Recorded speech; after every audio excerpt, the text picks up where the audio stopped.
I've mentioned this before, but this is truly one of the things kind of interesting about VR as a medium is that it's one of those safe zones where you can have some sort of cathartic experience, like face to face with a raptor that you normally couldn't get any other place, except on Dario's phone, where he deals with raptors all the time. Hello?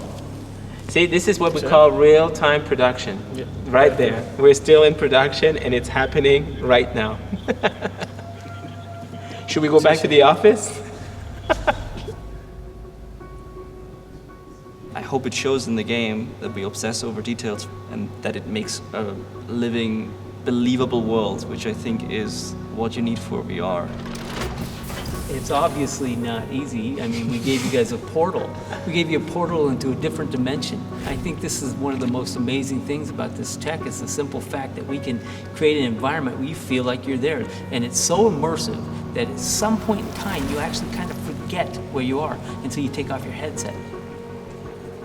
We have people just sculpting an individual little grass piece that you'll decorate in one level, and this makes up this one handcrafted world of Robinson. You wouldn't have that if you were procedurally generating anything. From the artistic side to the technical side, we're pushing it as hard as we can because we want something that makes people feel amazed. We didn't make it crazy alienish, we didn't make all the colors super bright or all the shapes super exaggerated. We found the right balance, but also when you're looking at some trees or branches and you feel like you're home, you connect a bit easier. To get the world feel real and large, there is a certain walkable area, which is mostly of the gameplay, and then without you realizing, there is a backdrop area, a vista. But in VR, you will never be able to tell. All you see is a really, really big mountain, a really big spaceship. Besides the visuals, what is also important to convey the sense of depth is really sound. I think if you hear a bird next to you and then you see it's taking off, getting far and far from you, you hear it in the sound, which also supports that moment of, yep, that's a lot of distance from me to there. Also, there is something very interesting with VR in terms of the sense of scale. By changing the distance between the eyes, we can make you perceive things as smaller or as larger. So we use this in the game for a couple of things, and it's a pretty impressive effect.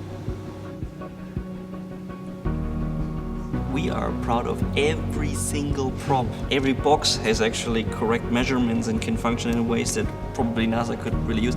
We really, really, really obsess over these things. We are the kind of group that will not let anything slide. We analyze every little detail.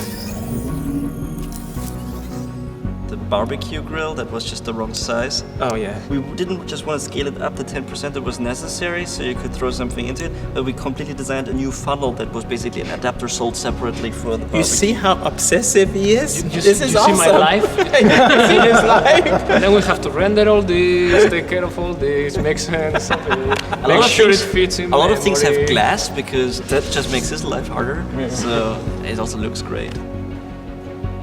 It's all these little nuances put all together. Every discipline is contributing to an overall immersion. I think that's what makes these experiences so amazing. It's definitely a challenge, and it's a product. Eventually, you feel really happy that you were part of it because we hit on something really special. So I think we are all very proud to be doing this title.